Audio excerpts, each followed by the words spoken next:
Nous sommes de retour sur le plateau d'Africa 24 pour la toute dernière partie de cette émission consacrée au scrutin présidentiel qui s'est déroulé aujourd'hui au Congo, d'où nous émettons en direct tout le long de cette émission. Vous avez suivi quand même le déroulement du vote, les attentes des populations par rapport au nouveau président. Nous avons de nouveaux invités sur ce plateau. D'abord, M. Jean-Marie Epouma, il est sénateur indépendant. Merci d'avoir répondu à notre invitation. Également sur ce plateau, M. Alain Akwala, qui représente le candidat Denis Sassou Nguesso. Le professeur Grégoire Lefouba, qui enseigne la philosophie à l'université Marienne Gouabi, est avec nous sur ce plateau. Monsieur le professeur, bonsoir. Bonsoir. Également avec nous, monsieur Morel Ntalani, il représente le candidat Mboussi Ngouari. Merci beaucoup. Bonjour. Les États africains, depuis quelques années, ont amorcé quand même un virage vers la démocratie. Chaque État fait son petit bonhomme de chemin. Le Congo n'est pas en marge de cela, mais où est-ce qu'on en est réellement de ce processus démocratique? C'est la question que nous allons poser dans cette émission. D'abord, le professeur Lefouba, quel regard jetez-vous sur la démocratie telle qu'elle est pratiquée aujourd'hui au Congo? D'abord, par reconnaissance et par courtoisie, je tiens à remercier Africa 24 qui a créé les conditions d'une modernité politique à partir de ce débat.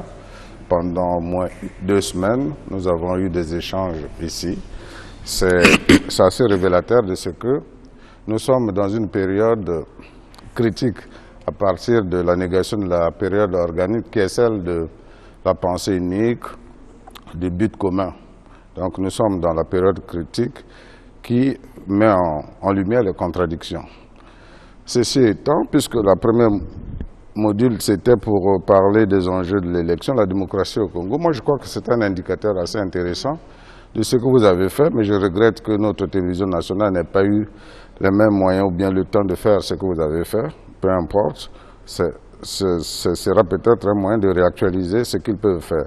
Maintenant, la démocratie au Congo, aujourd'hui, nous sommes effectivement à 25 ans, et c'est un quart de siècle.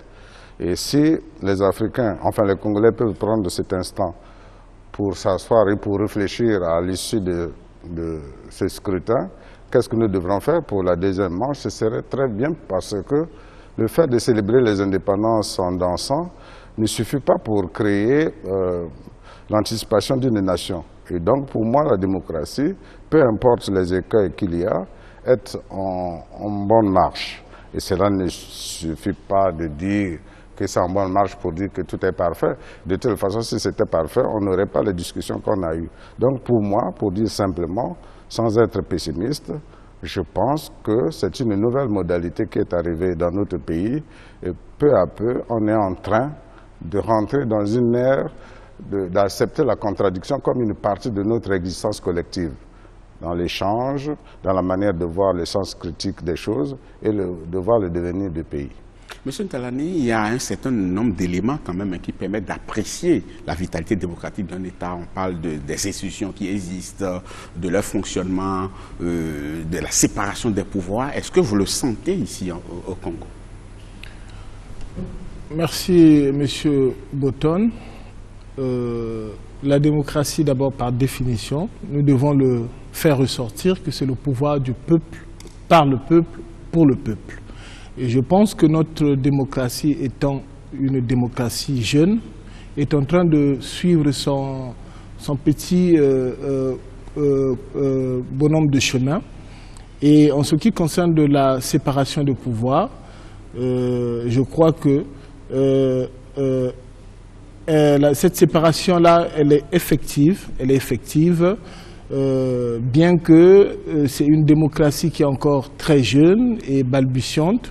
Et je pense que pour la quasi-totalité de ce qui constitue les éléments essentiels qui constituent les bases d'une démocratie, je pense que la justice fait son travail étant une institution indépendante.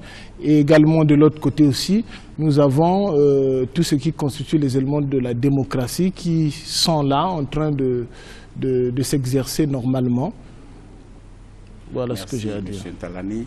Alors, professeur Epouma, dites-nous, on a régulièrement organisé des élections au Congo. Le pouvoir est là et il y a aussi des institutions de contre-pouvoir. Est-ce que, quand ces conditions-là sont remplies, on peut encore dire non, notre démocratie, elle est jeune, comme l'a dit M. Talani encore aujourd'hui. Tout baigne, dirait-on. Non, tout à l'heure, d'abord, vous dites professeur, et pour moi, c'est sénateur, et pour moi, donc, ceci étant, tout baigne, Monsieur Babilas, je dirais non, que tout ne baigne pas encore, mais c'est un processus. C'est un processus, et tout à l'heure, M. Talani disait, effectivement, la démocratie, pouvoir du peuple, par le peuple, pour le peuple. Mais à travers ces processus d'élection que nous amorçons, avec les pesanteurs qui sont les nôtres, notamment la pauvreté, aujourd'hui, on ne peut pas dire, M. Babilas, que celui qui gagne, gagne tout, celui qui perd, perd tout. Et je pense que nous devons adapter cette conception de la démocratie à nos réalités spécifiques. Ici, s'il faut appliquer ce système, et d'ailleurs, même s'il y a ces conflits souvent au niveau de notre pays, c'est parce qu'il y a ce problème de manque de partage. C'est pourquoi, lorsque nous sommes retrouvés à Sibiti, lors du dialogue, nous avons mis ces valeurs au centre, de telle sorte que nous puissions adapter. Parce que ici, celui qui a le pouvoir politique, il a le pouvoir administratif, il a le pouvoir financier, parce que même le secteur privé est tributaire du secteur d'État. Donc, il faudrait tenir compte de toutes ces évolutions avant qu'on ne puisse calquer les modèles occidentaux, européens chez nous. Ici, dire que tout baigne, nous pensons que ce serait prétentieux.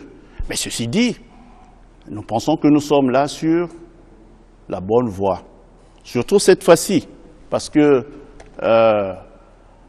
on a vu un certain engouement de la population vers les urnes. Le souverain qui va vers les urnes pour s'exprimer. Et nous pensons que ça, c'est déjà un signe de bonne santé.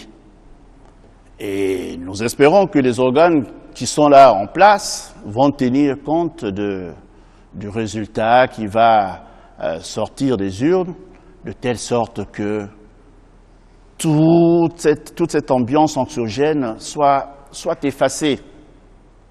Que le meilleur gagne, mais le meilleur, celui qui gagne, c'est le champion d'un camp. Mais quand il devient président de la République, il devient président de la République, président de tous. Et cet exercice, à mon avis, est très important.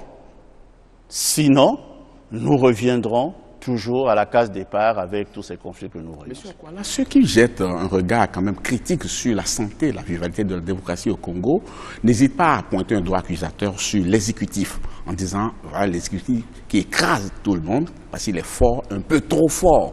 Est-ce que vous entendez souvent ces critiques-là et à quoi c'est dû selon vous? Mais bien sûr, ces critiques, nous les entendons. Et ces critiques sont, comment dirais-je, en rapport avec l'ancienne architecture constitutionnelle du pays, où il y avait justement une hyper-présidentialisation. Voilà pourquoi nous avons, dans le cadre d'un débat, décidé d'aller vers une nouvelle constitution, une nouvelle république, où il y aurait un rééquilibrage institutionnel, c'est-à-dire que les membres du gouvernement, comme on a pu le penser ou le croire ou le sentir, ne vont pas, comment dirais-je, apparaître comme étant des personnes, entre guillemets, au-dessus de ceux qui sont à l'Assemblée et au Sénat. Le sénateur ici présent connaît cette problématique que nous avons vécue pendant les 14 années. Donc ces critiques, nous les entendons. Maintenant, nous pensons, nous espérons, et j'en suis persuadé, mais c'est une quête permanente, que la prochaine équipe gouvernementale, ceux qui auront demain les responsabilités du pays, auront une espèce d'épée de Damoclès sur leur tête au Parlement et avec une obligation de résultat.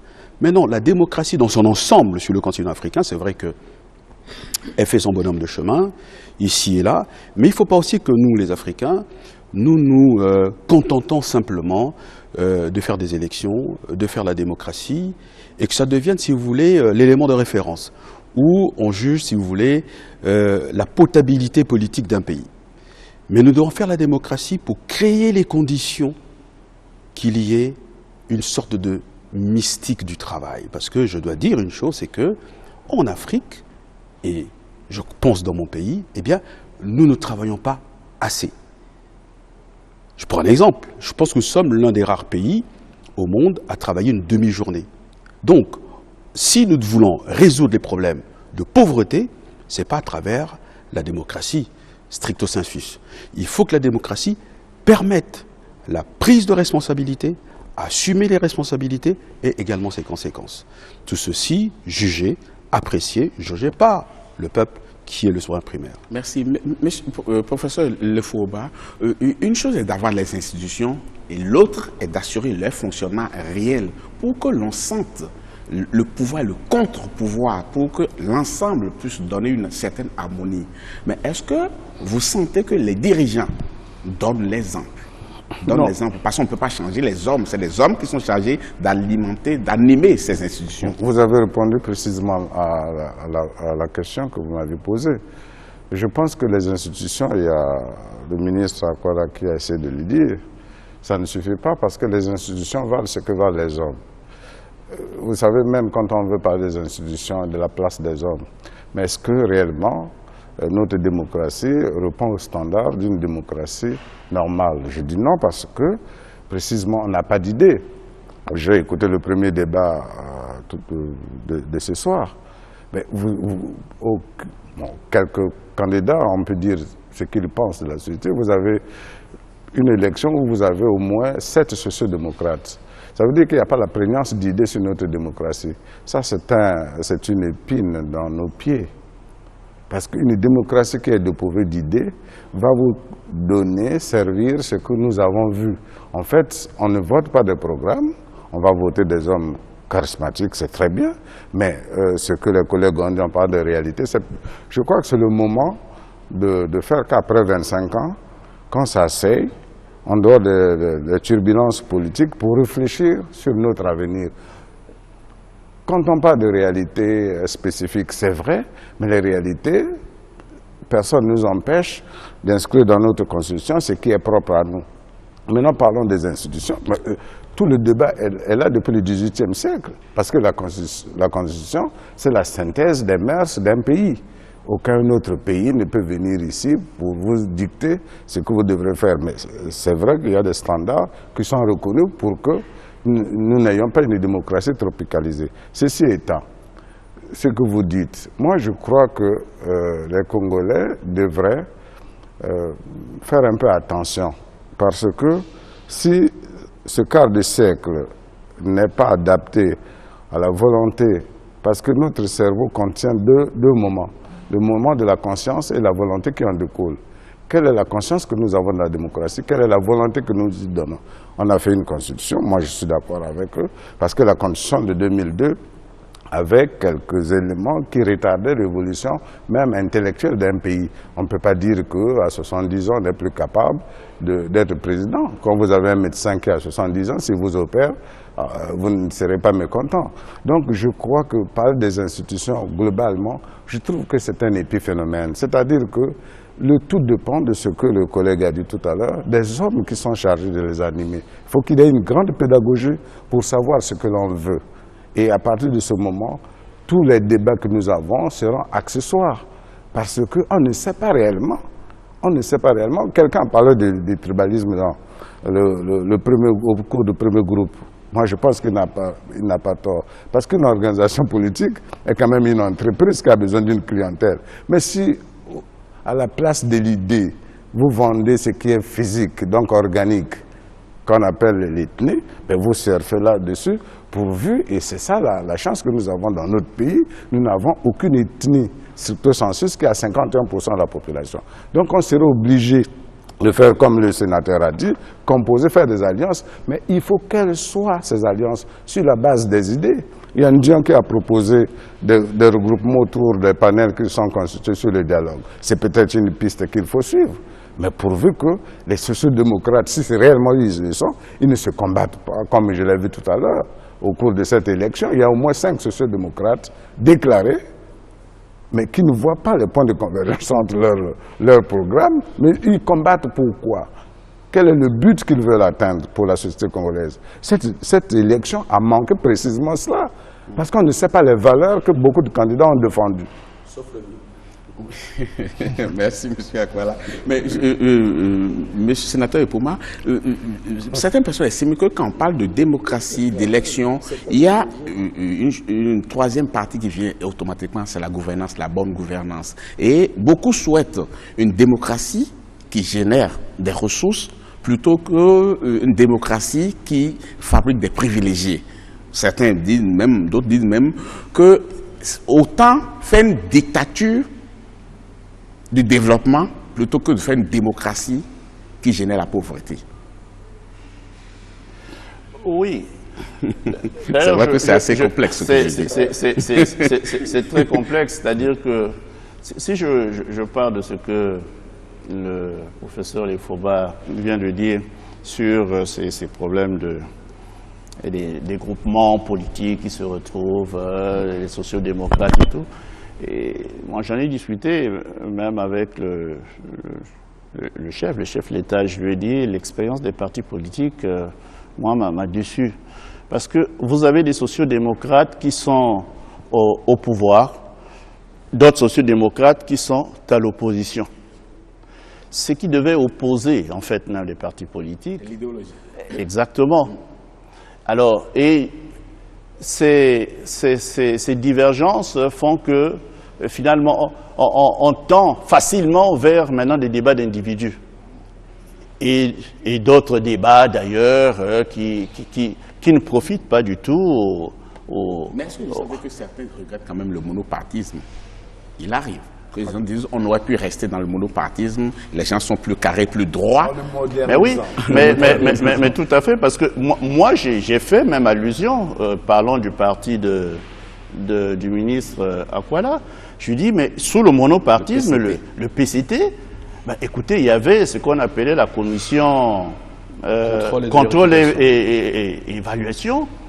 Ben, lorsqu'il y avait des signes d'enrichissement sans cause, ben, vous étiez interpellés pour venir vous expliquer. Ce n'est pas comme aujourd'hui, mais c'est pas que je sois... Bon, j'ai jamais appartenu à ces organisations, mais ce qui était bien, bon, il faut le reconnaître. Donc, beaucoup commencent à regretter ce monopartisme. Et puis, au moment même du monopartisme, beaucoup adhéraient par conviction. Par conviction.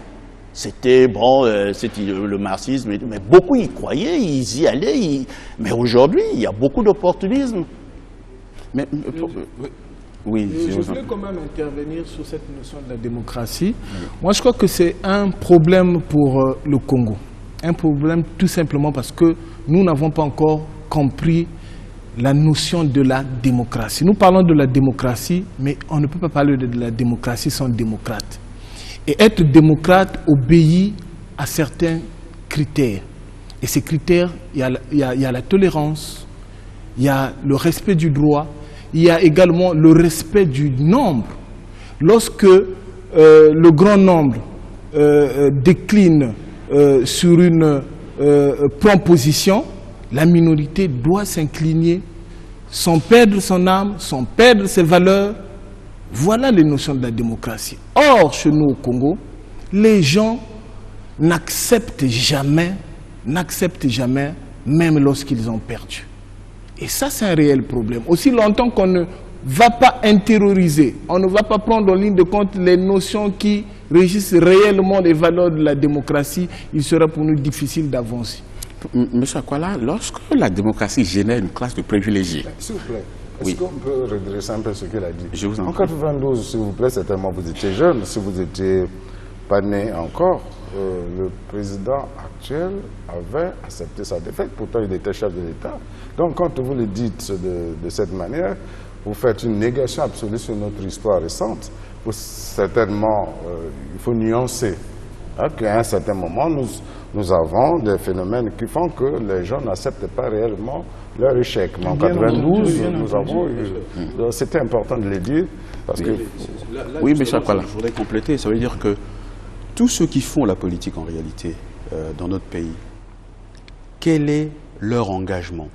Font-ils la politique parce que c'est un raccourci pour avoir une promotion économique et financière, c'est le problème de toute l'Afrique, ou la font-ils parce qu'il y a une forme de feu sacré en eux qui les pousse, si vous voulez, à s'engager pour leur pays? C'est le cas de Denis Sassou Nguesso.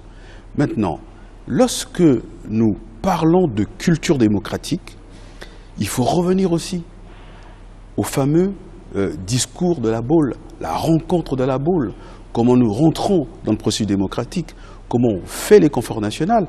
À l'époque, je crois que le Parti communiste du travail avait analysé ce phénomène, avait voulu même qu'il y ait des partis politiques qui se créent en tenant compte d'un certain nombre de critères, notamment de mixité ethnique. Mais quand on est allé à la conférence nationale, M. Lefoba, que je suivais à l'époque parce que je n'ai pas participé, que j'admirais beaucoup à cette époque-là, eh bien, on s'est retrouvé à la conférence nationale avec des participants qui devaient y être sous la base de la loi 1901. Et on a retrouvé à la conférence nationale 8 personnes appartenant à une même famille devenir participants à la conférence nationale. Moment politique important, certes, mais à quel moment on sent la différence entre, à l'époque du monopartisme, où l'enrichissement était tabou, et à quel moment s'entend le tabou sauter? Moi, à titre personnel, je crois que le virus ou le ver est rentré dans le fruit lorsque, à la conférence, on a introduit la notion des perdièmes. C'est-à-dire, tout participant à la conférence nationale avait un pécule, je crois à la fin de la journée ou de la semaine, je ne sais plus trop quoi. Donc, du présidium jusqu'au dernier participant, il y avait de l'argent qui était donné. Et je me souviens d'un vieux de mon quartier qui a réussi à changer sa maison, à améliorer sa cour. Tant mieux pour lui. Donc à partir de là, nous arrivons à un phénomène très concret où action politique égale contrepartie financière. Donc on n'est pas 3 mois en train de débattre parce qu'on est des patriotes pour l'avenir de son pays. Certes, on y débat, mais en contrepartie, on a un peu d'argent. Mais il y a un élément nouveau quand même qui s'invite dans le débat, c'est le chômage des jeunes. Vous avez dit tout à l'heure, est-ce que ce n'est pas vocation que les gens adhèrent, s'engagent à la politique? Mais aujourd'hui, les jeunes s'engagent beaucoup parce qu'ils sont sans emploi et tout, que c'est un raccourci pour pouvoir se faire une place au soleil.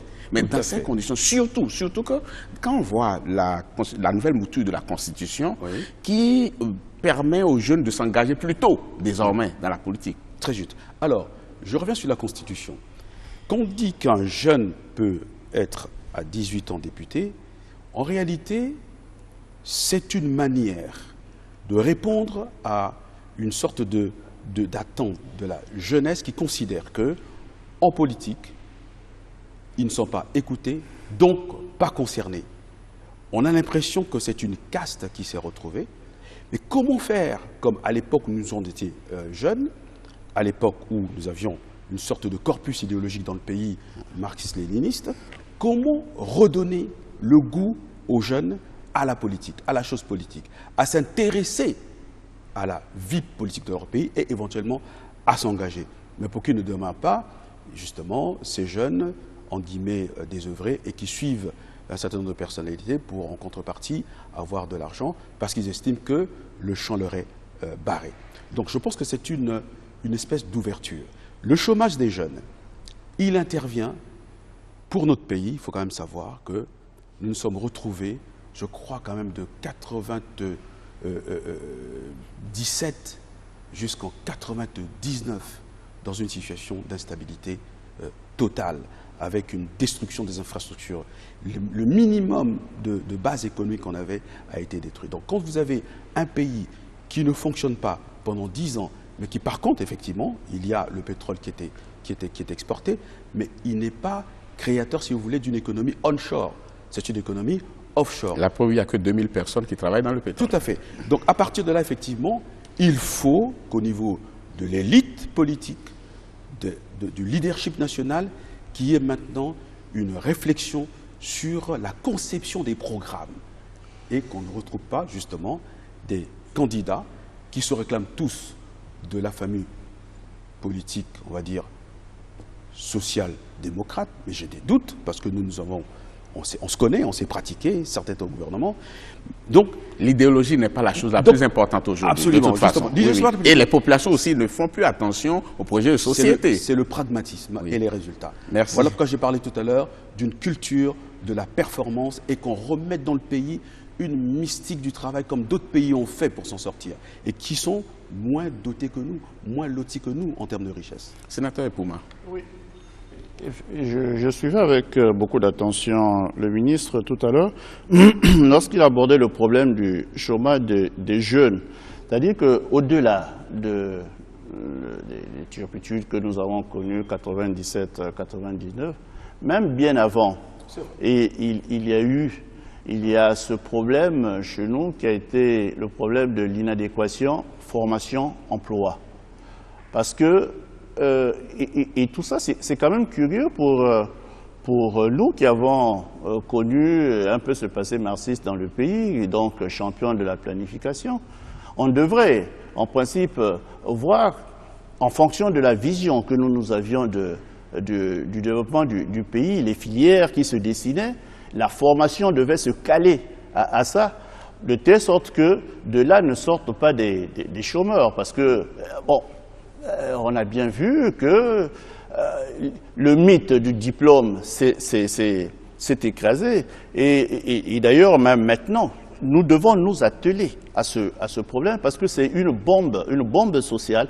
Parce que même ces jeunes gens que l'on attelle comme ça pour leur donner un peu d'argent, des t-shirts et ainsi de suite, ça, ce n'est que retarder les effets. Je pense que nous devrions, et quand j'ai écouté les différents candidats, ils ont vraiment donné la priorité dans leurs différents projets de société à la jeunesse, à leur formation, et je pense que cette adéquation, et surtout la formation qualifiante, parce qu'aujourd'hui, moi je suis de l'Alikoumou, il y a l'industrie minière qui commence à s'installer là-bas, et quand vous allez même visiter, les cadres qui y sont, c'est des cadres qui sont, bon bien sûr, on est africaniste, mais qui sont d'autres pays.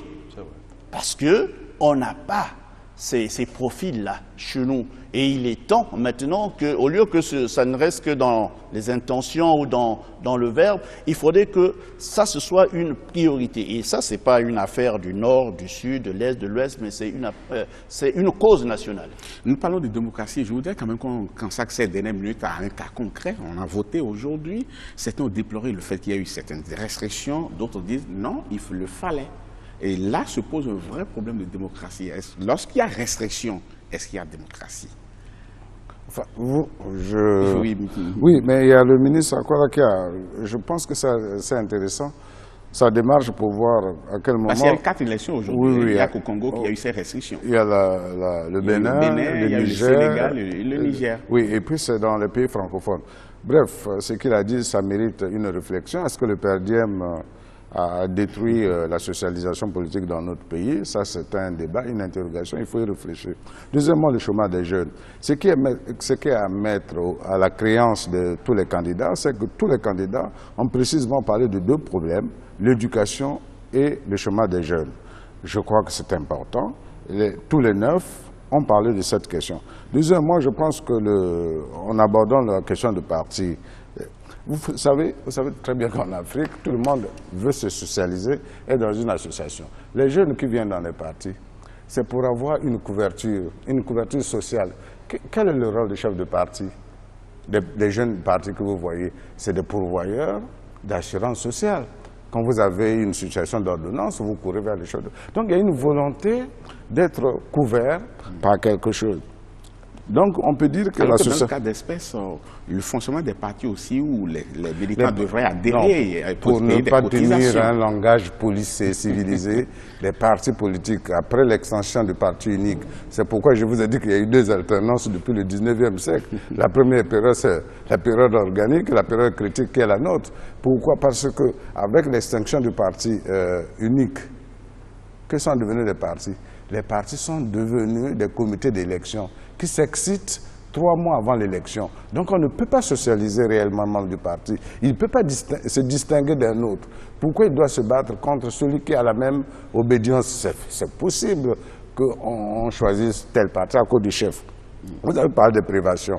Certainement vous avez fait référence à la téléphonie qui ne marche pas. Tout à fait. Moi, la mobilité aussi. Je crois que ceux qui ont eu l'idée de faire la commission technique en leur sein ont communiqué moins ou bien ils n'ont pas eu le temps de communiquer. Mais précisément, c'est tellement normal. Même quand vous êtes candidat à une députation, vous avez vos gars qui centralisent les résultats. Bon, même si l'on peut penser qu'ils puissent faire avec, c'est peut-être le syndrome du Sénégal avec Ouad et le président Diouf. Bon, si ceux qui dirigent le pays ont pensé que ça pouvait perturber la paix, mais moi je pense qu'il faut peut-être tuer les intentions, mais le fait d'organiser une commission technique pour avoir ces résultats, ce n'est pas une mauvaise chose. Quand on a été candidat aux législatives, à toute élection, on a toujours son, comment on appelle ça, le QG, le quartier général. Tout à fait. Bon, maintenant, nous n'avons pas tous les moyens pour savoir ceux qui ont la responsabilité de l'exécutif, pourquoi ils l'ont fait, mais ça pénalise quand même les populations. Tout à fait. On pouvait restreindre cette mesure à ceux qui sont dans les bureaux de vote, qui sont liés directement aux opérations. Oui. Comme on le fait lorsque vous arrivez dans une salle d'opération, vous éteignez votre... Et étendre à toute la population, avec possibilité que certaines personnes aient le téléphone. Vous savez que la démocratie, c'est précisément l'égalité devant la loi. Tout à fait. Bon, sauf peut-être pour des personnes qui doivent mériter pour gérer la sécurité de tout le monde. Merci, M. Lefouba. Il nous reste exactement 3 minutes d'émission. Je vais demander à M. Ntalani, la jeune qu'on dit fer de lance, d'autres disent même que c'est une bombe à retardement. Ils attendent beaucoup des anciens, des douaniers, par rapport à l'évolution de cette démocratie-là et ces anciens-là qui doivent donner l'exemple. Et j'avais demandé à M. Ntalani, en tant que jeune, vous attendez quoi des anciens et de ceux qui sont aux affaires? Nous attendons des anciens, d'abord vraiment un grand sens de responsabilité. Un grand sens de responsabilité pour montrer l'exemple aux plus jeunes. Déjà, lorsque les anciens ne peuvent pas à un certain moment montrer le bon exemple chez ceux qui viennent, du coup, ceux qui viennent ne font que faire le copie-coller de ce qui se fait actuellement. C'est des animateurs de la vie politique. Et effectivement, oui. Ceux qui gèrent les affaires. Alors, c'est eux qui devaient montrer l'exemple à travers des bons actes, à travers le respect de certaines choses, pour montrer l'exemple aux plus jeunes. Et si les plus anciens, aujourd'hui, arrivent parfois à un certain moment à manipuler le peuple, à mal informer le peuple, à parfois mettre sur la scène politique des intérêts égoïsmes et personnels, les querelles personnelles sur la table politique qui, quelque temps après, ce sont les jeunes qui subissent. Alors à ce moment-là, c'est très grave. Et nous pensons que avec la nouvelle République, les gens vont changer de mentalité et feront preuve de haute maturité. Merci, M. Ntalani. Et M. Pouma, quand on est à fond dedans, dans la politique, est-ce qu'on a le temps vraiment de penser à la jeune génération qui arrive, surtout, ou bien on se sert d'elle juste pour pouvoir aller plus haut? Ça dépend de ce que l'on veut. Je pense, telle est ma conception de la politique. Et quand j'écoute mon jeune frère Ntalani, je pense qu'il a prononcé un mot qui est important, l'exemplarité. Parce que on ne fait pas la politique pour soi-même, pour acquérir le pouvoir, parce que le pouvoir, ce n'est pas une finalité. Le pouvoir est un moyen pour y accéder, pour transformer, pour changer les choses. Mais les jeunes, vous ne pouvez pas faire sans eux, parce que c'est eux l'avenir du pays. Ça, c'est pas des mots. C'est un bétail électoral, plus souvent. Hein, oui, malheureusement. Oui. Et je pense que c'est même une bonne chose qu'on les lance très rapidement vers la politique pour qu'ils comprennent. Moi, ça me fait plaisir de me retrouver sur la même table avec mon jeune frère Ntalani. Ça, c'est même la deuxième fois parce que je l'ai suivi. La première fois, j'étais chez moi. c'est des jeunes qui sont brillants et je pense qu'il faut les lancer, les jeter à l'eau et qui se laissent pas faire, qu'ils cherchent à prendre leur place parce que l'avenir, c'est eux. Je vais donner la parole à M. Akwala tout à l'heure, mais exprès, je ne vous la donne pas, je vais vous donner la parole là. Désolé, ce n'est pas de la dictature, mais c'est parce que je veux dès que ce soit vous qui concluez. Non, non, pas du tout. C'est parce que, non, c'est juste sur un plan d'ordre organisationnel. Parce que, non, c'est parce que justement, je voudrais que ce soit vous qui concluez cette émission. Donc, c'est pour cela que je donne la passe. Je vous donne la parole à vous d'abord pour vous prononcer sur un aspect très important. J'ai parlé tout à l'heure de la dernière mouture de la Constitution qui donne plus de possibilités aux jeunes de s'engager très très vite. Est-ce que vous... Oui. Alors, c'est pour gagner le temps, parce que j'imagine la question que vous allez poser. Oui. Et là, je pense que le collègue Alain, le ministre Akwala, a posé les jalons. Je pense que c'est une déclaration d'intention. Nous avons une loi scolaire qui interdit aux jeunes gens de quitter l'école avant 16 ans. C'est-à-dire précisément entre la 3e et la seconde. À 18 ans, c'est le moment de faire le bac. Parce qu'il faut éviter le syndrome de la politique pour la politique. Si à 18 ans, tu dois préparer le bac et être candidat à la députation, à quel moment tu vas préparer ton avenir? Deuxièmement, ce pays, depuis 60, a toujours été dirigé par les jeunes. Le président actuel en fonction... Ah bon? Toujours. Le président actuel en fonction est arrivé à 36 ans. Marien Ngouébé est arrivé à 29 ans. Le président Massamba Deba autour de 39 ans, 40 ans. Donc ce n'est pas un problème, c'est un nouveau problème qui est venu parasiter le débat dans notre pays, comme la question des femmes. Je pense qu'il a raison, c'est pour donner une impulsion, mais tant que... Bon, vous avez parlé de bétail. Quand on est... Il y a deux façons de faire la politique. Ou on est homme politique, on ne voit pas le long terme, mais quand on est un homme d'État, on doit tenir compte de l'avenir de la jeunesse, en commençant même par ses propres enfants. Donc c'est un mauvais procès qu'on peut faire à la politique en pensant qu'on peut exclure la jeunesse. Et c'est une revendication puérile. J'aurais aimé, pour terminer, que les jeunes me disent que je veux être le meilleur professeur de chirurgie.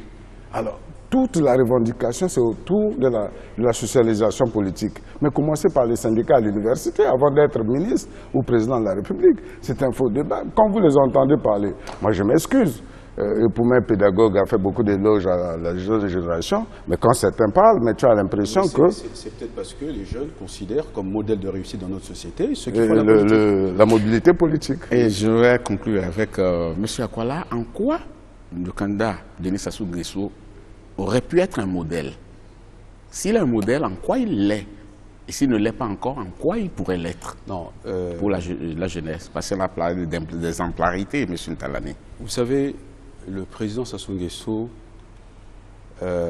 a fait son annonce de candidature auprès de la jeunesse, ce qui était très symbolique, à Kintélé. Il y a une phrase qu'il a dite, qui pour moi a une dimension, je crois, de testament politique.